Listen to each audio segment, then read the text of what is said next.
A chord of a circle of radius 12 centimeter subtends an angle of 120 degree at the center. Find the area of the corresponding segment of the circle. हमारे पास एक circle है जिसकी जो radius है वो 12 centimetre है और जो सेंटर पर 120 डिग्री का एंगल बना रहा है। तो हमें जो सेगमेंट है, जो करस्पॉन्डिंग सेगमेंट है, उसका एरिया बताना है। ठीक है, देखो हम क्या करते हैं, एक सर्कल बना लेते हैं। ये कोई सर्कल है हमारा, इसका सेंटर ए है। जो सेंटर पे जो कोण बन रहा है, जो एंगल बन रहा है, वो 120 डिग्री का है। ठीक है, इसको मैं ए मान लेता हूँ, इसको बी मान लेता हूँ। ये सेगमेंट हमारा ए बी है और जो हमें एरिया बताना है वो ये बताना है। देखो ये जो शेडेड पार्ट है, ये वाला जो ए बी, इसका हमें एरिया बताना है। ठीक है, यहाँ पे कोई पॉइंट में पी मान लेता हूँ और यहाँ पे कोई पॉइंट क्यू मान लेता हूँ। ठीक है, तो देखो सॉल्यूशन करते हैं इसका। सबसे पहले क्या करना है, हमें जो माइनर सेक्टर है उसका एरिया निकालना पड़ेगा। उसकी एरिया में से जो ट्रायंगल है इसका एरिया हम घटा देंगे। इसका हमारा जो सेगमेंट ए बी है, इसका हमारा एरिया निकल के आ जाएगा। एरिया ऑफ माइनर सेक्टर क्या रहता है हमारा formula, pi r square into theta upon में 360 डिग्री। ठीक है, यहाँ पे जो पाई की वैल्यू हमें कितनी लेनी है, 3.14, 3.14 इंटू मल्टीप्लाई आर की वैल्यू कितनी दे रखी है हमें, 12 सेंटीमीटर। ठीक है, ये कितनी हमारी 12 सेंटीमीटर है। 12 गुना 12 इंटू जो थीटा की वैल्यू वो कितनी है 120 अपॉन में 360। देखो 120 से 360 कितनी बार कटेगा, 3 बार कटेगा। 3 से 12 कितनी बार कटेगा, 4 बार कटेगा। तो बराबर में आएगा हमारा 3.14 मल्टीप्लाई 12 का गुणा 4 से कर देंगे हम, तो कितना बचेगा ये 48। अब हमें इसका मल्टीप्लाई करना है, 3.14 का 48 के साथ मल्टीप्लाई करेंगे तो हमारा आएगा निकल के 150.72। तो यानी कि जो हमारा एरिया ऑफ माइनर सेक्टर वो कितना निकल के आया, 150.72 सेंटीमीटर स्क्वायर। अब हमें क्या करना है, हमें ट्रायंगल का एरिया निकालना है। ठीक है, किसका एरिया निकालना है हमें, ट्रायंगल का। देखो ट्रायंगल का एरिया, इस ट्रायंगल को मैं बाहर निकाल लेता हूँ इससे। देखो मान लेते हैं ये ट्रायंगल ऐसे बना हुआ है।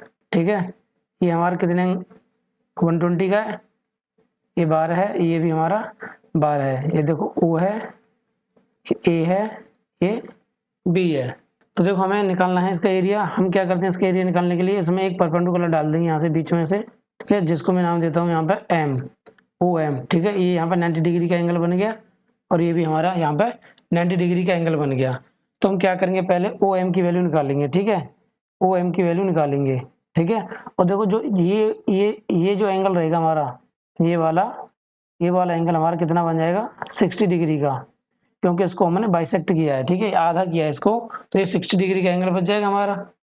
ठीक है, तो देखो क्या करेंगे हम, हमें पता है cos थीटा बराबर रहता है हमारा बेस अपॉन हाइपोटेनस। ठीक है, तो देखो थीटा की, इस वाली थीटा की वैल्यू के लिए हमारा जो बेस है ओ एम बनेगा और जो हाइपोटेनस है वो ओ ए रहेगा। ठीक है, तो cos थीटा की वैल्यू कितनी है हमारी 60 डिग्री इक्वल टू बेस क्या है हमारा ओ एम अपॉन में ओ ए। ठीक है, तो देखो cos 60 की वैल्यू कितनी रहती है हमारी 1/2 इज इक्वल टू में ओ एम की तो वैल्यू हमें निकालनी है, अपॉन में ओ ए की वैल्यू हमें कितनी दे रखी है 12। देखो 2 से कितनी बार कटेगा 6 बार। तो यहाँ से देखो क्रॉस मल्टीप्लाई करेंगे तो ओ एम बराबर निकल के आएगा हमारा 6। ओ एम बराबर कितना निकल के आ गया हमारा, ये हमारा निकल के आ गया 6 सेंटीमीटर। ठीक है, अब हम क्या करेंगे, यूजिंग ऑफ पाइथागोरस थ्योरम हम इससे ए एम की वैल्यू निकाल लेंगे। ठीक है, ए एम की वैल्यू निकाल लेंगे। देखो पाइथागोरस थ्योरम क्या रहती है हमारी, पाइथागोरस थ्योरम हमारी रहती है हाइपोटेनस का square is equal to base का स्क्वायर प्लस के परपेंडिकुलर का स्क्वायर। ठीक है, तो देखो हाइपोटेनस कितनी है हमारी 12, 12 का वर्ग हो जाएगा प्लस के, इसके लिए हमारा बेस क्या रहेगा, ये ए एम बेस रहेगा, तो ए एम का स्क्वायर प्लस के परपेंडिकुलर क्या रहेगा, इसके लिए हमारा 6 रहेगा, 6 का स्क्वायर। ठीक है, तो देखो यहाँ से क्या आएगा, ये 12 का स्क्वायर 144 रहता है बराबर ए एम का स्क्वायर और प्लस के 36। तो यहाँ से देखो एक नेक्स्ट पेज ले लेता हूँ मैं, 144 बराबर ए एम का स्क्वायर प्लस के 36। यहाँ से AM का स्क्वायर निकालेंगे तो कितना आएगा हमारा 144 माइनस के 36, इसको माइनस कर देते हैं। देखो यहाँ क्या है 3, 13 में तो 3 के तो 10, यानी कि 108। ठीक है, तो यहाँ से हम AM की वैल्यू निकालेंगे तो क्या हो जाएगी हमारी अंडर रूट में 108। इसके देखो फैक्टर कर लेते हैं हम, तो फैक्टर क्या रहेंगे इसके 4 × 12 निम्मा 160। तो इस 4 में से 2 का बाहर निकलेगा, इस 9 में से 3 का बाहर निकलेगा, तो 2 × 3 अंडर रूट में क्या रह जाएगा हमारा 3, यानी कि निकल के आएगा 6 अंडर रूट 3, यानी कि जो AM की वैल्यू है वो निकल के आई हमारी 6 अंडर रूट में 3। सही है, तो जो AM है हमारा, जो AM है ये वाली, इसकी वैल्यू कितनी निकल के आई हमारी 6 अंडर रूट 3। ठीक है, तो इसका मतलब ये है जो BM है ये भी हमारी 6 अंडर रूट 3 रहेगी, और टोटल मिला लेंगे तो कितना हो जाएगा ये 12 अंडर रूट 3। दोनों को मिला लेंगे तो कितना हो जाएगा, ए भी बराबर कितना हो जाएगा ये 12 अंडर रूट। इसका फिगर मैं यहाँ बना लेता हूँ। ये 60 का था हमारा, ये भी 60 डिग्री का था, इसकी वैल्यू हमारी 6 सेंटीमीटर निकल के आई, इसकी 6 अंडर रूट 3, इसकी भी 6 अंडर रूट 3 थी हमारी वैल्यू, तो टोटल क्या था 12 अंडर रूट 3 हो गया था ये हमारा। इसकी वैल्यू हमें 12 सेंटीमीटर दे रखी है, इसकी भी वैल्यू हमें 12 सेंटीमीटर दे रखी है। ये O था, ये A था, ये B था, ये था हमारा क्या M। ठीक है, क्या था हमारा M।